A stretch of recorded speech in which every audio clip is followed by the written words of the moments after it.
Hi everyone. Let's talk about WWE NXT from this past Tuesday, March 10th, 2026. Let's talk about it, guys. So we hear from Tatum Paisley, and Tatum Paisley says she's the new Women's North American champion, and that says for the longest time she felt like she was doing everything wrong, and she said that she begged for acceptance and says she wondered if she would be a little less.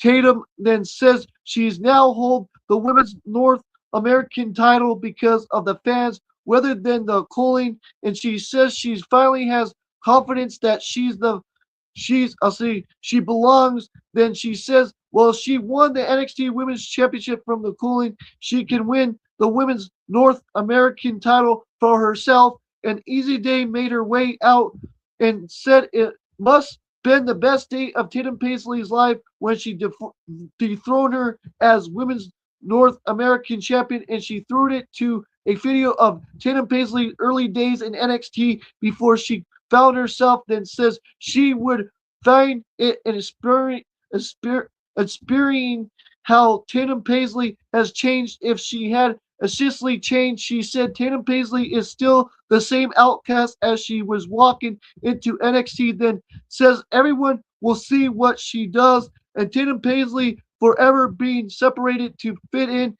And she says she wants her Women's North American Championship back now. And I'll say again, and Sean Spears, I'll say again, Sean Spears and Nickel Finch sneak up behind Tatum Paisley, opening the door for Dame to land a big boot and a powerbomb on Paisley. Then she holds up the Women's North American Championship belt and stands tall over Tatum Paisley.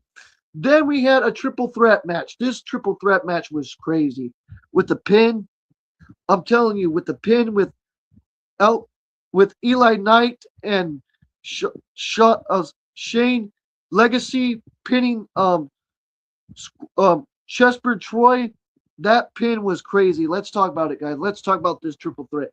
So we had Jasper Troy fences Sean Legacy fences Eli Knight in a triple threat, and the bell rings and Knight hops on Troy's spine and Troy flipped off Knight, but Legacy then hops on Troy's spine. Then Troy fights him off as well, and a chokeslam Knight on top of Legacy, then stomps on Legacy's face, and then Legacy and Knight then send Troy crashing out to the ring with a double super kick to him before Knight fired off right hands on Legacy into the corner.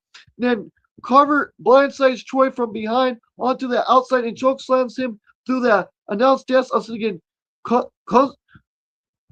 Kinlu Carver blindsides Jasmine Troy from behind onto the outside and chokeslams him through the announced desk, and Carver gets in Booker T's face and stares him down as Knight fires off a pair of chomps on Legacy's chest during the break, and he delivers a body slam to Legacy as Troy is being begged on by several referees. Then Legacy trips Knight into the ring and lands an upper hand chomp on Eli Knight, but Knight, I'll say again, but Knight went, oh, sorry, guys, about that stuff right there. But Knight came back and did some offense as well, guys, and stuff like that, and stuff, and went back and forth, boom, boom, boom, boom, bang, bang, bang, bang, ding, ding, ding, ding, really good stuff with Troy. Troy came back and fight back on him and stuff, and all that, guys, and stuff, back and forth, and all that, boom, boom, boom, boom, back and forth, really good pace and stuff, guys. Then, where were we, guys? I'm sorry, I got stuck, so I'll repeat it again. So Eli Knight lands a moonsault on Sean Legacy and pins him, but Sean Legacy kicks out and sends him, and Eli Knight crashing into the mat with a Falcon Arrow, and he goes for a pin, but Eli Knight kicks out, and Jasmine Troy managed to re-enter the ring and sends Shane Legacy, Sean Legacy crashing into the mat and then chokeslams Knight on top of Legacy and sends Knight crashing into Legacy, then gets both Legacy and Knight on his shoulder and delivers a double suicide drop to them before he delivers another chokeslam to Knight and pins him. Then Legacy breaks the fall with a double stomp to Troy's spine, then delivers a 450 splash to him off the rope, and then Knight then lands a moonsault on Troy off the middle rope and pins Troy on the same time that Legacy does, and the ref decides that both men are the winners of the match, and Eli Knight and Sean, I was thinking, Sean, I was thinking, Eli Knight and Sean Legacy won and defeated Jessamine Troy by pinfall, and the ref decided that both guys pinned Jessamine Troy, and that's how the match happened, and it was crazy. That was a crazy ending that the ref decided to say that both of them won the match and defeated Jessamine Troy.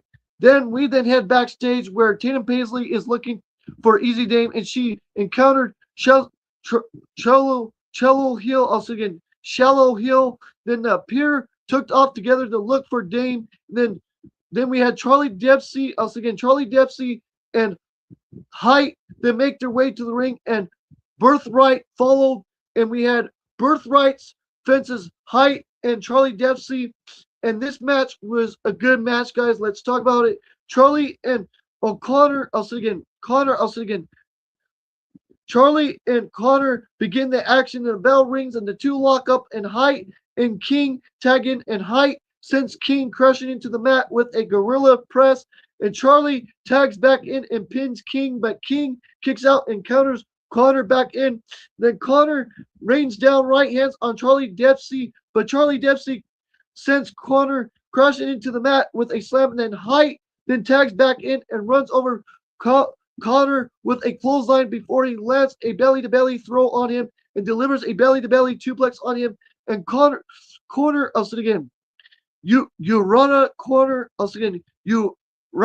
Connor sends Charlie Dempsey in an interference, and Devin Heights crashing out of the ring, and Charlie Dempsey fires off knees on Lexus King's midsection, dumping him back into the ring as Devon Heights does the same to Connor. Then Charlie Dempsey hugs Devin Heights while William Regal and Vince Finley appear on the entrance ramp, and Charlie blindsides Height with a suplex, and Connor runs him over with a shining wizard back inside the ring, and Lexus King then tags back in and delivers the Corona Nation. I'll say it again. Lexus King delivers the Corona Nets. I'll say it again. Corona Nation to Devon Heights for the win, and that's how Birthrights defeated Charlie Dempsey and Devon Heights. Then after the match, Charlie Dempsey blinds in the ring and fist bumps. I was thinking fist bumps Connor, becoming the newest member of Birthrights. Then we then head outside the Performance Center where the Cooling finds their car bleeping loudly and set on Connor blocks with tires removed, and Robert Stone finds Cello Hill, who reveals that it was his doing, and that's what happened right there, guys, with his doing with the car and all that cool stuff.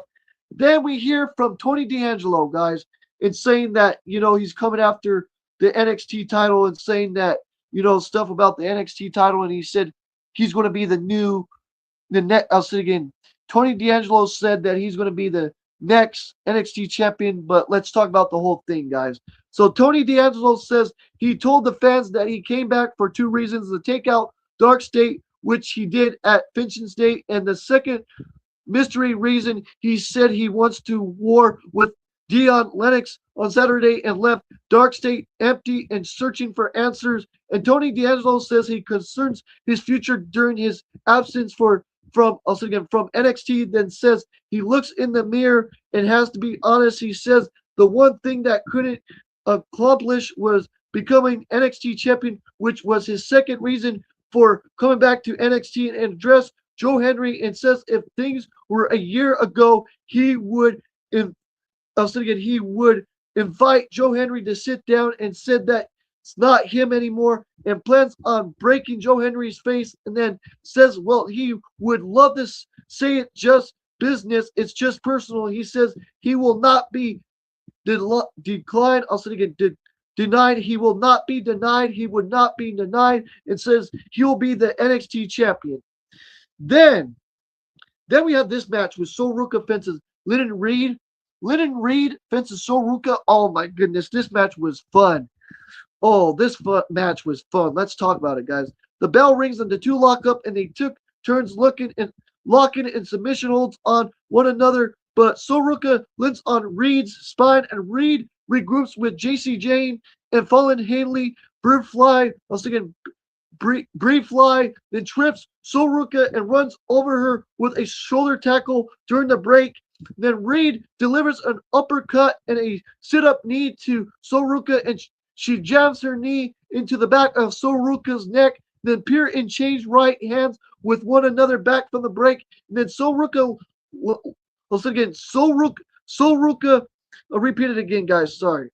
Soruka lands a boot on Reed's midsection, but Reed sends Soruka crashing into the mat with a sit-out powerbomb and goes for a pin. And Soruka kicks out. Then Soruka catches Reed with a super kick and sets up for the Soul Snatcher, but Reed moves out of the way and sends Soruka crashing into the mat face first, and she follows it up with a crucifix bomb and sets up for a running knee strike on Soruka, but Soruka catches Reed with a Snow Snatcher for the win, and that's how Soruka won with the Snow Snatcher and defeated Lyndon Reed. Then we head over to Robert Stone's office where Alio Lee Flyer makes a case for Eli Knight and Shane. I'll say it again, not Shane. I keep on saying Shane. Sean Legacy to get a shot at his WWE Speed Championship, and Finley's projects. I'll say it again.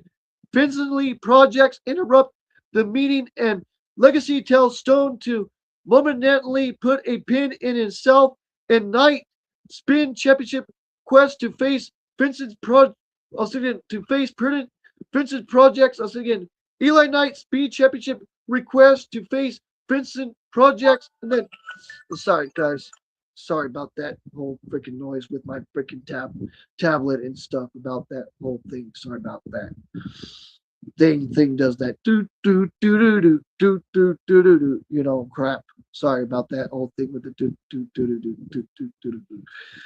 Okay, so a pin in himself, and Eli Knight speed championship request to face Vincent projects, and back at ringside we had Winston Clare versus Thea Hill in a final match for the WWE Women's Speed Championship #1 contender tournament. And yes, guys, Winston Clare won this match and defeated Thea Hill, and she'll be taking on Fallon Henley for the WWE Speed Women's title. Let's talk about this, guys, real quick. This match, I'm not really into this WWE Speed thing, but it is what it is.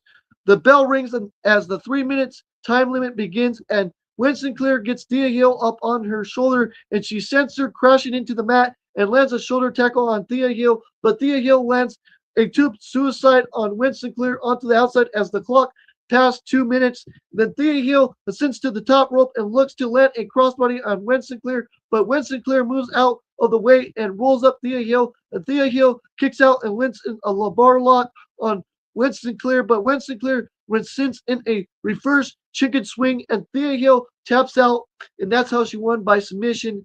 And I'll sit again with the chicken wing, and Thea Hill tapped out, guys, and that's how Winston Clare became the #1 contender. Then we head over to Robert Stone's office where he informs several tag teams that he creates a tournament to sense who would challenge Vincent Projects for the NXT Tag Team Championships at NXT Stand and Deliver on April 4th, and then head outside the Performance Center where security holds Easy Dame and Tatum Paisley apart. And Robert Stone informs Dame that she'll be challenging Tatum Paisley for the Women's North American Championship in a steel cage match this coming Tuesday. Oh, that's going to be good. The steel cage match. Oh, I can't wait for that steel cage. Oh my goodness, that steel cage match is going to be so good. I'm telling you guys. Oh my goodness, with Easy Dame and Tatum Paisley. Oh my goodness, can't wait for that. Can't wait for that, guys. Then we had the main event with Joe Henry and Miles Borns versus Ricky Saints and Eden Page. This was a fun main event, guys. Let's talk about it, guys. And Eden Page and Ricky Saints won this main event, guys. Let's talk about it, guys. Let's talk about this. Joe Henry and Ricky Saints begin the action. The bell rings and the two lock up. And Joe Henry levels Ricky Saints with a shoulder tackle that lands arm drags on him. Then an interference, Eden Page and Miles Bourne then tags in and sends Ricky Saints crashing into the mat. Then goes for a pin, but Ricky Saints kicks out. Then Ricky Saints lands a back suplex on Miles Bourne, but Eden Page tags back inside and fires off shoulders on Miles Bourne midsection, and Miles Bourne fires off right hands on Eden Page midsection, but Eden Page runs over Miles Bourne with a boot and calls for Ricky Saints to slide him in the North American Championship belt, and Ricky Saints slides into the ring, but essentially interestingly slides in right past Eden Page out of the other side of the ring after their miscommunication,